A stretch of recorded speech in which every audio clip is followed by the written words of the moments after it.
Let's try our new function notation to determine some values.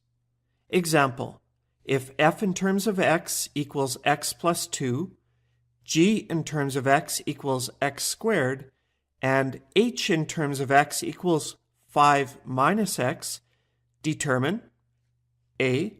What is h in terms of 3? The h here tells us that we're interested in the third function. So let's lay that out and wait for the variable. And the 3 in the brackets tells us that we replace our variable with 3. So we'd have h in terms of 3 equals 5 minus 3, and 5 minus 3 equals 2. So we know that h in terms of 3 equals 2. B. F in terms of 5 minus h in terms of 7. So we're using two functions in this case, f and h, and we're subtracting them. So we'll lay out the f function minus the h function, and we're told to put the 5 in the f function, and then 7 in the h function. And we have 5 plus 2 equals 7 in our first set of brackets, and 5 minus 7 equals negative 2 in our second set of brackets.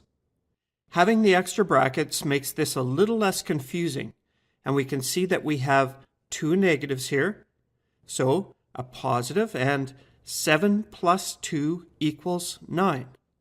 So we know that f in terms of 5 minus h in terms of 7 equals 9. C. What about g times f in terms of 6? So we are using two functions in this case, g and f, and we're multiplying them.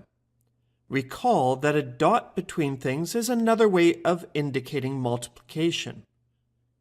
Now this is a way of saying function g times function f, and both of the functions are in terms of 6.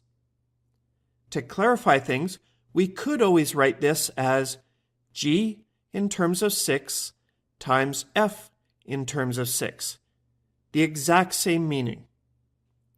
The g function times the f function, and we put 6 into both functions. And the first set of brackets, 6 squared, equals 36. And in the second set of brackets, 6 plus 2 equals 8. So 36 times 8.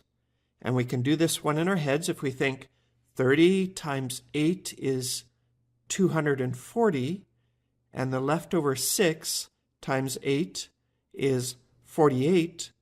So 240 plus 48 is 288.